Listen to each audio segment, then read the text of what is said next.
what's going on there these days with ACC kickoff, meaning media days, folks, not kickoff on the field, of course, in just about 2 weeks.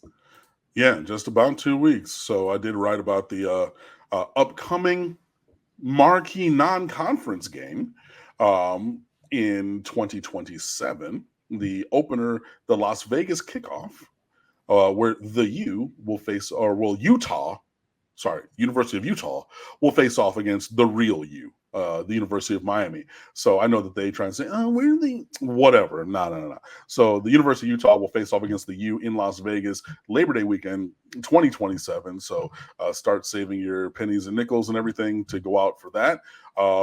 And everything. That'll be, I mean, again, I know, and it'll be interesting. Like I saw people put up internet polls after that. So will Miami versus Utah in 2027, is that a Big 12 conference game? Is that like a Big 10 conference? Is it like, whatever it is, because the changing state of alignment, who knows? But yeah, I think that that's a good get for the future schedule. It's a one-off game in the ESPN-owned Las Vegas kickoff, joining South Carolina, I believe, on the non-conference schedule in 2027 and things like that.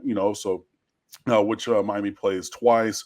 Got Florida twice. Got Notre Dame coming up a couple times. There's another school on the non-conference, in the future that I forgetting.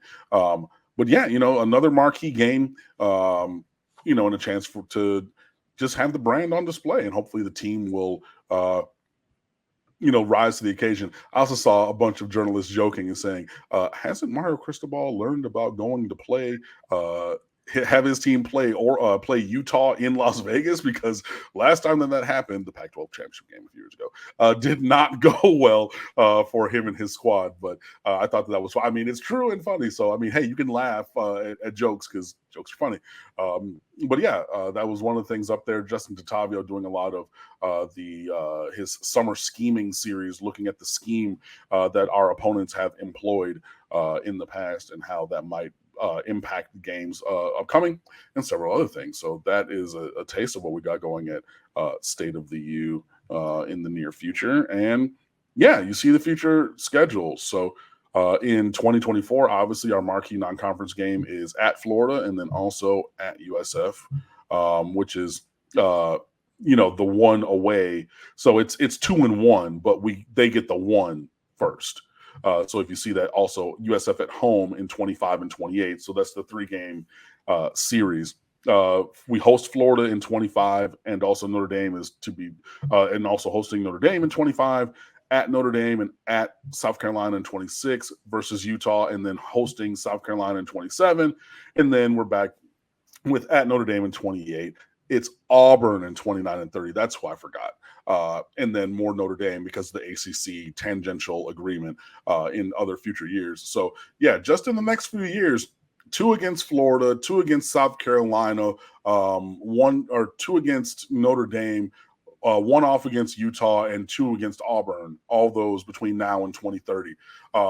So plenty of opportunities for big marquee games to continue to get, a big game in front of the eyes of the nation. And hopefully some of our conference games can be things of that nature as well, as long as the team is winning. But in terms of building out future schedules and getting known brands on the schedule, I'm with it. And I mean, look, think about it. They had home and home. Auburn did with Penn State. So that's another, kind of a thing where, that's been a good series. And obviously, Florida stopped ducking us finally. South Carolina, they're not necessarily world beaters, but they're, a known Power 4 team. And then obviously Notre Dame, who I hate, but I will say that they are a quality opponent at a bare minimum. So I think that it's good to have all these things going. You want to have these marquee games. And it just continues that mentality from those of us who played the previous iterations of the college football video game, which is coming back next week, that you want to have a solid, strength of schedule where you have name brand programs on the schedule for your created and controlled team. And in real life, Miami's doing that. And in a very short time, I will be doing that as the head coach of the Miami Hurricanes and other teams in my video game as well. I am pretty airtight when it comes to remembering non-conference games, not necessarily outside the Power Five, but throughout my lifetime, I just remember scores and games. I do not recall Miami ever playing Utah. Don't believe that's happened. Again, during my viewing days, so we're going back to 1980. Miami and South Carolina, of course, played in the Weed Whacker Bowl in Shreveport, the Independence Bowl. Wasn't there was a fourth down play and Miami didn't get it and lost the game, right? This was like 2014. 2014, exactly. Yep. Al Golden versus Steve Spurrier, 24-21 South Carolina. And let's see, Miami and Auburn actually had an interesting vote for a national championship. Of course, Miami's first in 1983. Auburn also went 11-1, and they played in the Kickoff Classic the very next year at the Meadowlands in one of the very first Kickoff Classics. Yep, and Miami 20-18. 20-18, very true.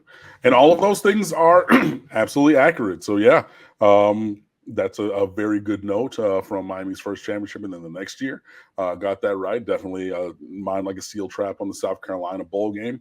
And also, you are correct. The University of Utah and the real U have never played. So this will be the inaugural matchup between Miami and Utah in 2027. So that will be a very nice event. I don't know what my boy Marshall Thomas is going to do. Being a Utah fan, but also a Miami fan. I mean, hey, it's an odd combination. Family, he's from out there and everything. So obviously when you're from that side of the country or, that location, you pick one, it's going to be either Utah or BYU, and him and his family, Utah and everything. So he's kind of in the position that I would be if Miami ever played Michigan. Like at a certain point, like you got to, we're going with the land of, of my choosing or of my birth and nurture. So, you gotta, well, I would say nurture because I was born in Southern California, but whatever. But yeah, you gotta, hey, rubber is going to meet road sometime. You got to pick it. So it'll be interesting. I'm going to text him about it to see which side he decides to go with. But a few years away from that, but it'll be really interesting. So yeah, very excited.